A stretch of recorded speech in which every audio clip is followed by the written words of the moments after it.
Halo, bismillahirrahmanirrahim. Assalamualaikum warahmatullahi wabarakatuh. Halo guys, halo teman-teman semuanya dimanapun kalian berada. Saya doakan saja semoga saja kalian semua sehat-sehat selalu, diberikan rezeki yang lancar, berkah dan barokah, dan semoga saja usahanya selalu lancar ya, banyak pembeli dan juga ramai tentunya. Oke, kali ini saya mau sedikit sharing atau berbagi masih tentang usaha toko kelontong ataupun toko sembako guys. Jadi tema kali ini, kenapa barang laku tapi mau kulakan tidak ada uang, tambah lagi tagihan sales datang tiap hari, karena apa penyebabnya? Mari kita cari bersama-sama dan diskusi sama-sama guys. Ini menurut pengalaman saya saja ya. Jadi itu kesalahan di sini guys, di manajemen stok ya. Kalau menurut saya pribadi guys, kalau teman-teman punya pandangan lain silahkan saja tulis di kolom komentar guys. Kita sama-sama diskusi, kita sama-sama sharing, kita sama-sama belajar bareng guys. Jadi kesalahannya itu di manajemen stok ya. Jadi di sistem toko sembako itu kalau saya amati itu seperti siklus guys. Jadi di toko saya ini seperti siklus ya, jadi memutar terus. Omset atau pendapatan hari ini itu buat belanja besok harinya guys, atau buat bayar tagihan orderan sales yang kemarin, ataupun buat bayar tagihan sales tempoan ya, atau 2 mingguan sekali. Jadi seperti itu siklusnya ya. Jadi tiap hari ini dapat berapa, itu besok buat bayar, sebagian buat bayar sales ataupun buat belanja lagi guys. Jadi siklus toko sembako yang saya alami itu seperti itu ya.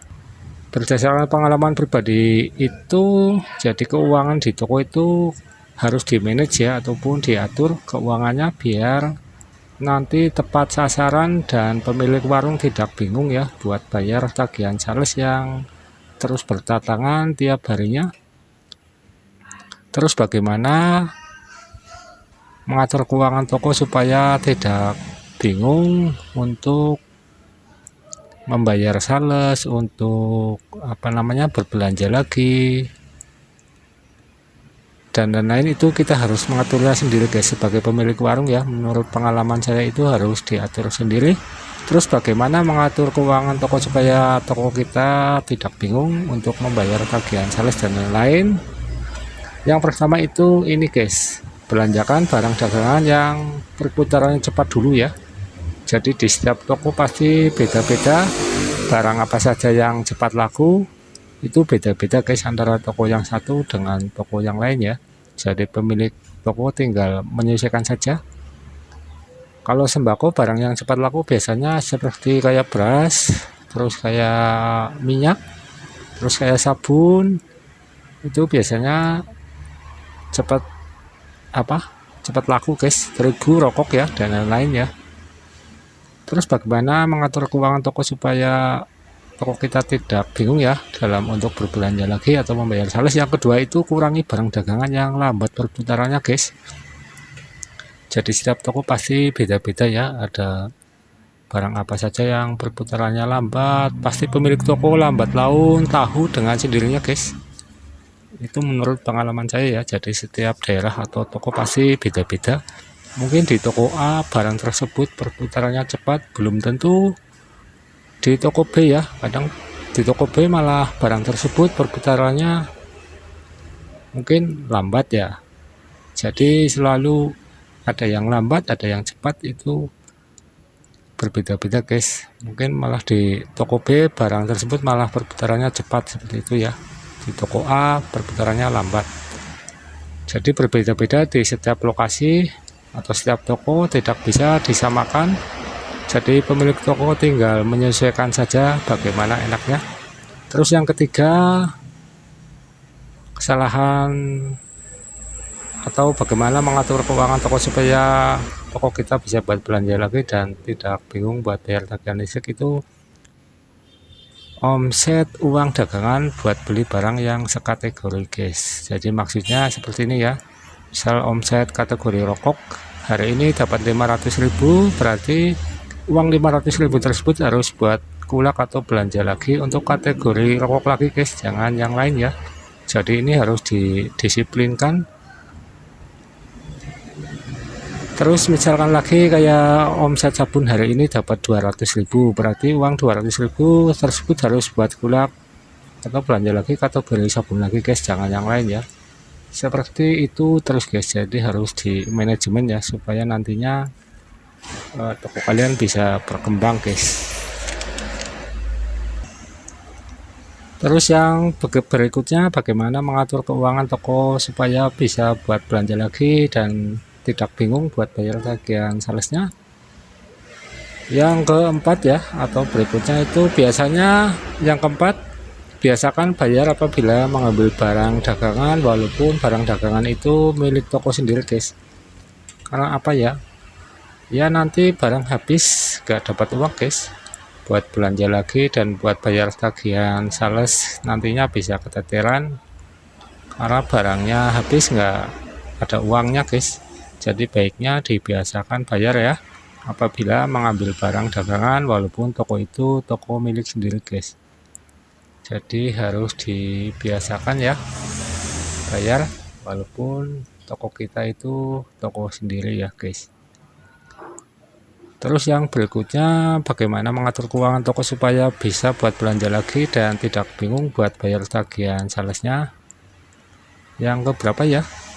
Yang kelima guys, jangan dicampur uang pribadi dan juga uang toko guys. Jadi uang pribadi dan juga uang toko itu harus dipisah ya, jangan dicampur-campur. Tapi ini ya kadang bagaimana ya guys, kadang toko milik sendiri, uang sendiri ya, tapi ini baiknya dilakukan ya. Ini yang kadang bingung, biasanya menggampangkan saja guys, menggampangkan uang sendiri, toko-toko sendiri digabungkan nggak masalah guys, nanti tinggal bolak-balik saja. Tapi itu salah guys menurut saya. Jadi uang toko diambil buat keperluan pribadi, pas waktunya buat belanja lagi uangnya tidak ada. Itu yang terjadi seperti itu. Jadinya pengembangan dan kesehatan toko terganggu ya, karena kita akan kesusahan waktu akan membeli barang dagangan lagi guys. Jadi buat teman-teman pemula ini harus diperhatikan ya, kita belajar bareng di sini intinya. Jadi buat teman-teman yang sudah master mungkin berpengalaman, mungkin bisa menambahkan apalagi ya yang bisa menjadi solusi guys, di kolom komentar silahkan ditulis saja, kita belajar bareng-bareng di sini. Terus yang keenam, bagaimana mengatur keuangan toko supaya bisa buat belanja lagi dan juga tidak bingung buat bayar tagihan salesnya guys. Yang paling bagus ya, jangan menerima hutang di toko kalian guys. Apa hubungannya begini guys, apalagi ya toko kalian itu toko baru ya, kalau bisa itu tidak usah menerima hutang sama sekali, dimulai dari awal saja biar tidak terlanjur guys. Intinya itu semakin banyak pembeli yang berhutang, nantinya banyak barang yang keluar tetapi tidak ada uang yang masuk guys. Jadi banyak pembeli yang berhutang, banyak barang yang keluar tetapi tidak dapat uang, yang ada nanti tinggal penyesalan saja guys. Yang terjadi pasti nggak semuanya itu akan nyaur hutangnya guys, akan nyaur hutangnya. Jadi harus tetap yang punya toko tetap yang akan kalah guys. Kalau nggak percaya silahkan dicoba saja. Kalau banyak yang berhutang otomatis kita akan kesusahan untuk belanja barang lagi karena nggak ada uang tentunya guys. Jadi mungkin seperti itu dulu saja pengalaman dan sharing-sharing dari saya. Mohon maaf apabila ada kesalahan. Jangan lupa buat kalian yang belum subscribe, mohon dibantu subscribe-nya biar channel kami lebih berkembang dan lebih bermanfaat tentunya. Mohon maaf apabila ada kesalahan. Saya akhiri. Assalamualaikum warahmatullahi wabarakatuh. Dadah.